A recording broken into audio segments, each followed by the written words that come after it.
सहारनपुर के बामियान बौद्ध विहार में मैं इस वक्त यहाँ पर आया हूँ।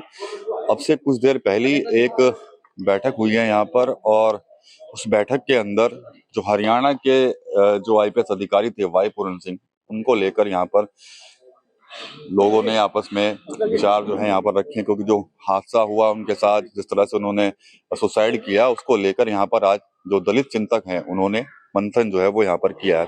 बात कर लेते हैं यहाँ पर जो जिम्मेदार लोग हैं उनसे। आज आप लोगों ने उसी टॉपिक पे बात की होगी आपस में, तो क्या कैसे देखते हैं इस पूरे घटनाक्रम को? देखिए, समाज में ये जो जातीय मानसिकता व्याप्त है, ये देश के आजाद होने के लगभग 7 दशक बाद भी जो कि त्यों बनी हुई है। और एक तरफ समाज में से आवाज उठती है कि आरक्षण के नाम पे उनका हक छीना जा रहा है, जबकि बाबा साहब अम्बेडकर ने जो आरक्षण की व्यवस्था की थी वो वंचित समुदाय के प्रतिनिधित्व के लिए की थी, और वंचित समुदाय का प्रतिनिधित्व तय करने के लिए सामाजिक विषमताओं के आधार पर जो समाज शैक्षिक और आर्थिक रूप से पिछड़े हुए लोग थे समाज के, जो थोड़े में ज्यादा स्वाद ये तो है इसकी खास बात। वाओ मम्मा, क्या स्वाद है। अरे मेरे राजा, मसाला। उनके लिए आरक्षण की व्यवस्था की गई थी। एक तरफ आप आरक्षण का हटाने का विरोध करते हैं, आरक्षण हटाने की बात करते हैं ये कहकर कि सब बराबरी आ गई। दूसरी तरफ देश के सर्वोच्च पदों पर बैठे वंचित समुदाय के लोग, दलित समुदाय के लोग, उनके साथ क्या हो रहा है ये सब जगह दिखाई दे रहा है। आईपीएस अधिकारी हरियाणा में वाई पूरन कुमार जी, जो एडीजीपी रैंक के अधिकारी थे, उच्च रैंक के अधिकारी को आत्महत्या करने के लिए विवश होना पड़ा सिर्फ जातीय उत्पीड़न के कारण।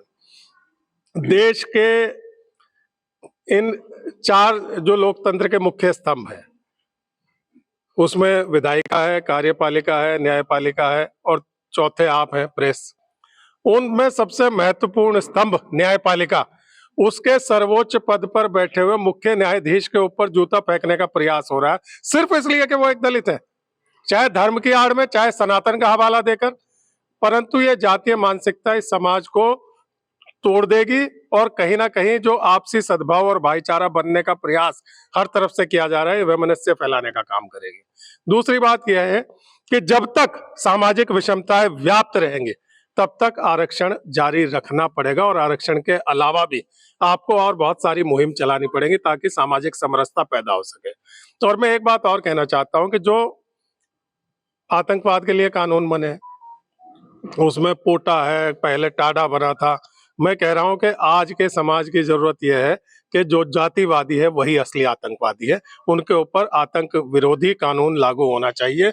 और सरकार से भी हमारा, दलित समुदाय का, सबका अनुरोध है कि एक विशेष कानून लाकर ऐसे लोगों को आतंकवादी घोषित किया जाए और उसी के प्रावधानों के तहत उन्हें सजा दी जाए। ठीक है, हरियाणा में तो एक्शन तो हुआ है, एफआईआर दर्ज हुई है डीजीपी पर भी, अन्य अधिकारी पर भी। अब क्या कुछ चाहते हैं आप लोग? हम तो यही चाहते हैं कि आज के जो परिवेश है उस माहौल में अगर हमारे आईपीएस जैसे अधिकारियों के ऊपर ही ऐसे हालात होंगे तो आम आदमी पे क्या होंगे? आम जो जनता है, जो दलित शोषित पिछड़े लोग हैं, उनका क्या होगा? एक अधिकारी के साथ इतना बड़ा कांड हो जाता है और देश में कोई बात नहीं है, कहीं आवाज नहीं है, प्रधानमंत्री हमारे कुछ नहीं बोल रहे, मुख्यमंत्री सूबे के नहीं बोल रहे, तो आप इस बात से समझ सकते हैं कि देश में क्या माहौल चल रहा है। इस माहौल में जो दलित वर्ग है वो अपने आप को पीड़ित महसूस कर रहा है, और इन हालात को अगर हम देखें तो आने वाली पीढ़ी हम क्या सोचेगी हमारी, कि हमारे जो बुजुर्ग थे हम क्या करके गए। आप इस बात से अंदाजा लगा सकते हैं। ये देश में सबसे बड़े अधिकारी जो देश के सर्वोच्च न्यायालय में बैठे हैं, और एक नीचे तबके का कोई अंतर नहीं रहा है। आप जिस हालात में समझते हैं कि उसे उन्हें भी पीड़ित उनके साथ भी वो भेदभाव रखें, और नीचे के तबके के साथ भी। अगर यही हालात चले तो देश हमारा इस पोजीशन में पहुंच जाएगा कि इस वक्त अफरा तफरी, और देश में मतलब ऐसी स्थिति हो जाएगी, मारताड़ की स्थिति हो जाएगी। आप इन चीजों को देखते हैं, और हम सब लोग ये सोचते हैं कि इस देश को अगर कहीं हम सामाजिक समरसता नहीं बनी तो इस देश के टूटने के कगार पर दुनिया पहुंच जाएगी। ठीक है, मैं आगे भी चलता हूँ। ये बताइए, चंद्रशेखर गए थे कल वहां पर, वो भी कह रहे हैं कि भाई जितने भी सर्वोच्च पद पर बैठे हैं दलित समाज के लोग, वो हजम नहीं हो रहे हैं और उन्हीं को टारगेट किया जा रहा है।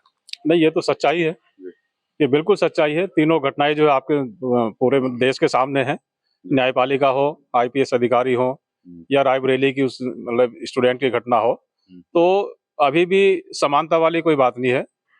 अभी भी जातिवादी जो व्यवस्था है, इनकी जो कुंठित सोच है, वो अभी भी इनके दिलो दिमाग में जिंदा है।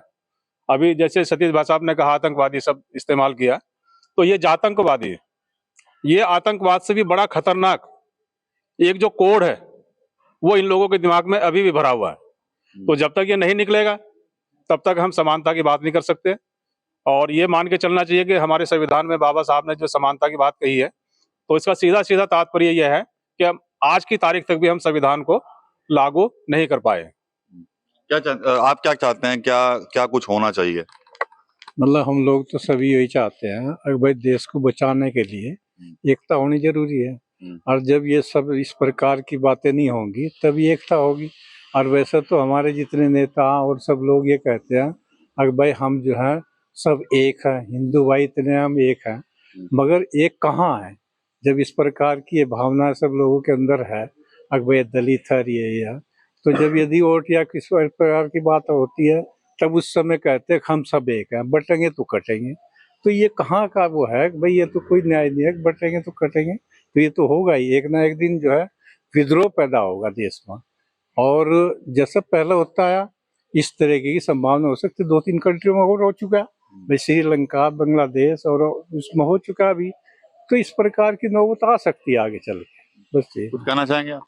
सर ये जो है मानसिकता की लड़ाई है। जब तक देश में मानसिकता नहीं बदलेगी, छोटे बड़े की, ऊंच नीच की, जातिवाद की, जब तक स्थिति बनती रहेगी और हमारे जो सर्वोच्च न्यायालय या सर्वोच्च पदों पर जो बैठे व्यक्ति हैं जब तक वो कंडेम नहीं करेंगे इस चीज को और कठोर सजाने का प्रावधान नहीं होने का, जब तक ये बदलने वाली चीज नहीं। ठीक है, तो बात हुई यहाँ पर। कोई और कुछ कहना चाहता है? आप कहेंगे आप कुछ सर? जो घटनाक्रम हुए हैं जिस पर चिंता जाहिर कर रहे हैं लोग। सर इस घटना में मैं ये कहना चाहूंगा कि जो जिस तरह के हालात पैदा किया जा रहे हैं उन ऐसे लोगों को जेल के अंदर करना चाहिए और सही दिशा में काम करना चाहिए। ठीक है, आगे आइए, आप बताएं क्या कर रहे हैं?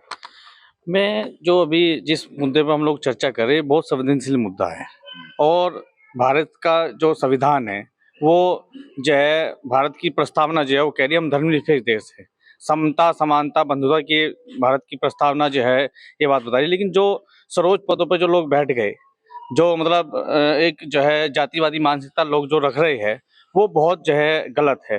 जो लोग भारत जो है संविधान की जो है प्रस्तावना पढ़ते हैं, उसकी जो है शपथ लेते हैं जो है, और उसके विपरीत जो काम कर रहे हैं ऐसे लोगों के विरुद्ध जो है NSA के तहत कार्रवाई होनी चाहिए। और जिस तरह का एक माहौल देश के अंदर क्रिएट किया जा रहा है ये जो है बहुत गलत है। ऐसे लोगों के खिलाफ सख्त से सख्त कार्रवाई हो। और मैं एक बात और कहना देना चाहता हूँ, कोई भी कानून जब बनता है, खिलाफ बने या पक्ष में बने, वो भारत के सर्वोच्च जो है मतलब लोकसभा में बनता है। तो लोकसभा में जो हमारे जनप्रतिनिधि चुनकर जा रहे हैं, बेसिकली जो शेड्यूल कास्ट के रहे या OBC के रहे हैं, आज शेड्यूल कास्ट की स्थिति बड़ी गंभीर है। ये मत समझे कि शेड्यूल कास्ट की स्थिति गंभीर है, OBC पिछड़ा वर्ग या जो अल्पसंख्यक के लोगों की भी स्थिति बड़ी जो है गंभीर है।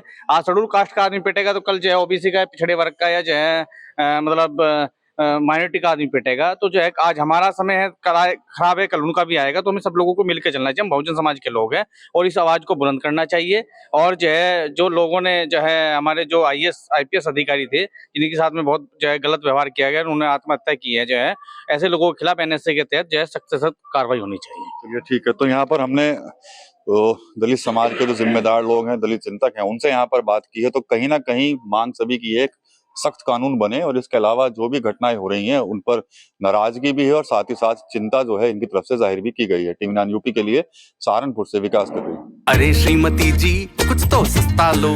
नहीं श्रीमान जी, सब बढ़िया लो। इसमें क्या खास बात है? थोड़े में ज्यादा स्वाद, यही तो है इसकी खास बात। क्या स्वाद है? अरे मेरे राजा, राजा और प्योर मसाला।